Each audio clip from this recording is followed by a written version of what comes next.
Hello po mga kapraps. Pupuntahan natin ngayon ng isang property na for sale dito po sa bayan ng Magdalena, Laguna. Ito po yung barangay road na ang direction po nito ay papunta po sa town proper ng Magdalena. Dito po may mga palayan po dito. Dito sa may kalsada mga kapraps. Ang property na i-offer ko sa inyo ngayon ay ang distansya po mula dito sa kalsada mga kapraps ay nasa 50 meters. Tapos ito naman pong direksyon na ito ay papunta po ito sa town proper ng Mahayhay. Malapit lang din po kasi ito sa Mahayhay mga kapraps ang property. Sa town proper ng Magdalena ang distansya po nito ay nasa mga 3 minutes travel time lang mga kapraps. 3 to 4 minutes travel time. Kasi ito yung right of way. Meron na kasi itong right of way papasok sa property. Okay, mula po dito sa kalsada mga kapraps, sabi ko 50 meters ang distansya. Tara, puntahan na po natin. Pwede na rin po ditong ipasok ang sasakyan kasi malawak din naman po ang right of way nito. So hindi pa nga lang po siya talaga sementado. So ngayon mga kapraps, medyo maulan tayo kasi may bagyo. Kaya nakapayong po tayo mga kapraps. So tuloy-tuloy lang ako sa pagpapakita sa inyo ng mga property magaganda. Para kung sakaling magustuhan kayo, dito na kayo makabili sa amin. Ang property na pupuntahan natin, ang sukat po ay 2,213 square meters. So small farmland lang siya. Ito yung mga katabi din, oh. Yan, mga farmland din po yung mga kapraps. Tapos dito sa kabila merong kubo. Ito yung right of way yung dinadaanan natin.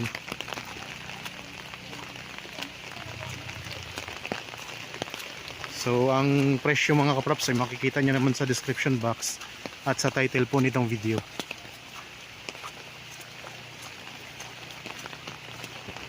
Malinis ng lupa nito. Ito ay titled property.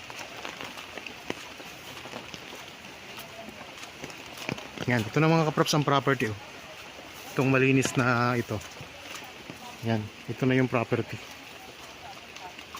So ito yung boundary niya. Ito yung boundary. Diyan sa may kubo na yun na maliit. Tapos ito na po. Yan, malinis ang lupa ng property. Yan, daming mga tanim na mga lansones. Anong mga variant po ito? Anong lahi po itong lansones? Mga longkong. Yan, may mga longkong mga kapraps na variant ng mga lansones. Maraming mga lansones, oh. May mga puno din ng niyog, may mga rambutan. Tapos titingnan po natin, patag na patag ang lupa. Yan ang boundary niya. Yan mga kapraps ng boundary. Tingnan nyo, ang ganda ng property.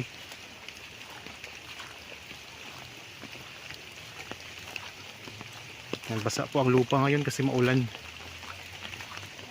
Alam nyo, pag gusto nyo mag tripping, mas maganda lang ganito na maulan kasi makikita nyo yung property kung binabaha ba o hindi. Katulad nito ngayon, malakas po ang ulan pero hindi po ito binabaha. Ikot ko lang ang camera mga kapraps, ha. Dahan-dahan ko lang po sa pag-ikot para di kayo mahilo. Mayroon ding mga tanim na mangustin. Malinis na po ang lupa, wala na kayong poproblemahin sa pagpapalinis dito.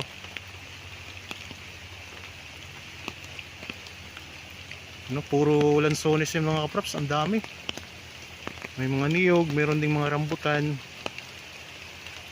Magandang property ito. So pwede kayong magtayo dito niya yung rest house. Tapos pwede kayong magtanim-tanim. Pwedeng mga kapraps, retirement po ninyo. Tara, ikutin pa natin. Tingnan natin yung pinaka-boundary. Kasi ang pinaka-boundary pala nito mga kapraps ay palayan. So tingnan natin, ha. So tingnan nyo po, maulan talaga. Yan, ito yung pinaka boundary. Yung palayan na yan. So ang ano ng lupa, ang korte ng lupa ay square. Ayan o, itong mga, yan yung mga boundary mga kapraps yan. Yung palayan na yan. Diretso po yan doon. Tapos ang bababa pa ng mga lansones dito.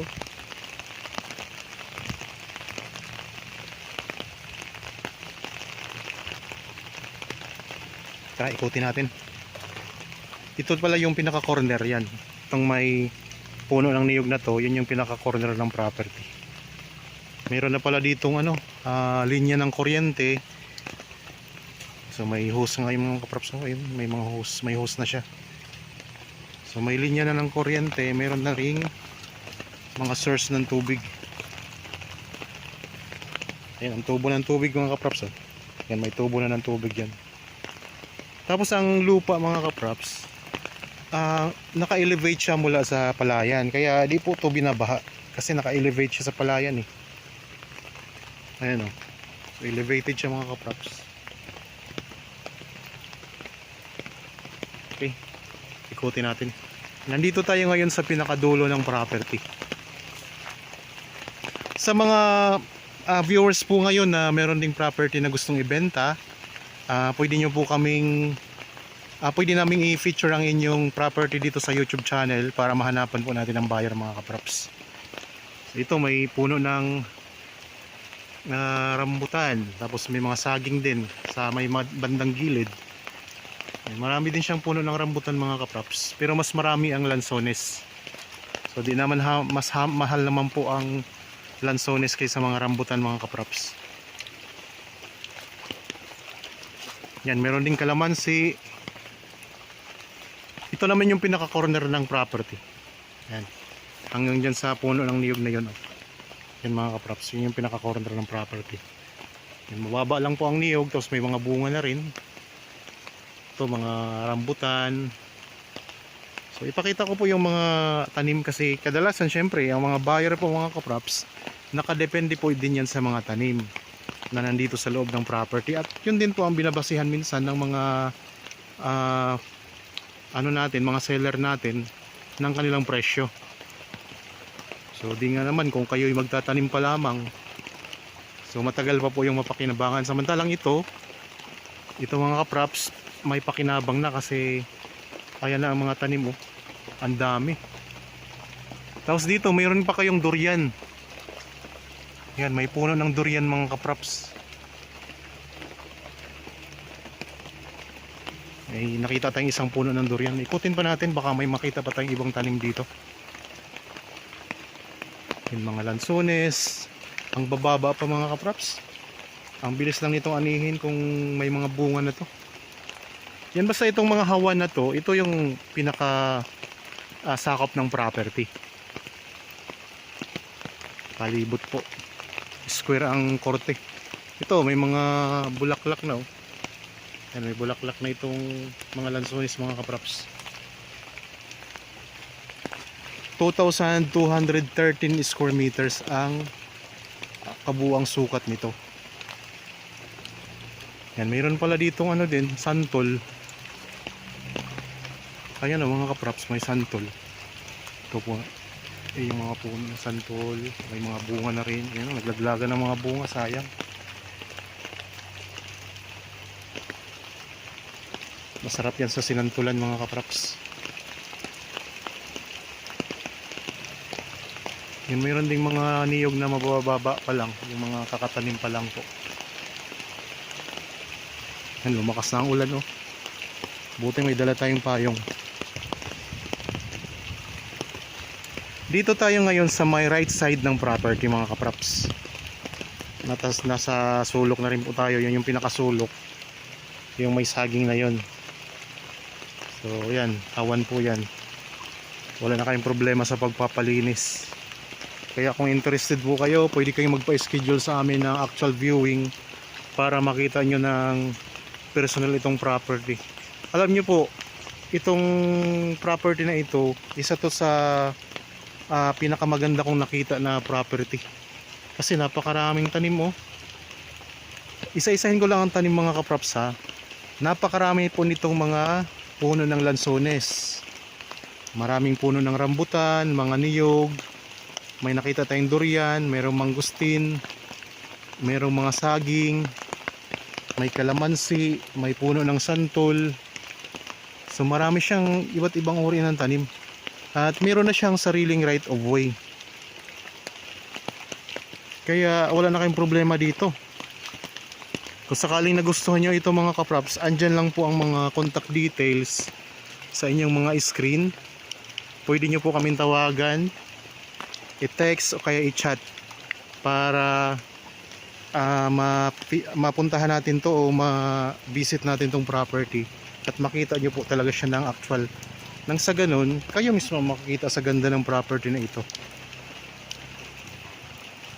So pwede nyong bawasan kung halimbawa nadadamihan kayo sa tanim dito. Pwede naman tong bawasan mga kaprops kung may gusto kayong alisin dito. Yan. Punta tayo sa gitna para iikot ko ang camera pag nasa gitna tayo. May mga katabidig mga farmland mga kaprops dito. At napakalapit lang po sa main road, nasa 50 meters lang. At ang lapit lang din po sa town proper ng Magdalena. Nasa ano lang mga kaprops, 3 to 4 minutes travel time lang mismo sa town proper ng Magdalena. Okay, nandito tayo ngayon sa gitna ng property. Ikot ko lang po ha. Daming lansones talaga. Siguro mga kaprops, mga kulang-kulang 200 siguro ang puno ng lansones dito. Income generating property.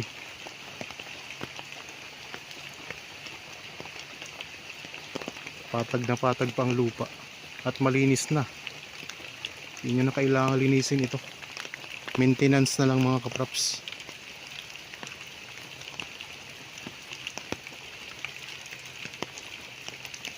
So hindi binabaha, mayroon ng access ng kuryente at saka tubig. Kaya maganda talaga mga kaprops. Clean title.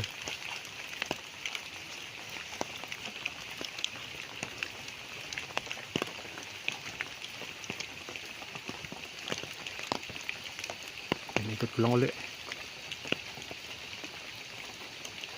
Okay po, sa mga bago pa lang dito sa aking channel at napadaan lang dito sa aking channel, huwag niyo pong kalimutang mag-subscribe at pindutin na rin po ang notification bell para maging updated kayo sa mga bagong property na i-offer po namin. Maraming salamat po, lagi tayong mag-iingat at God bless po sa ating lahat mga kaprops.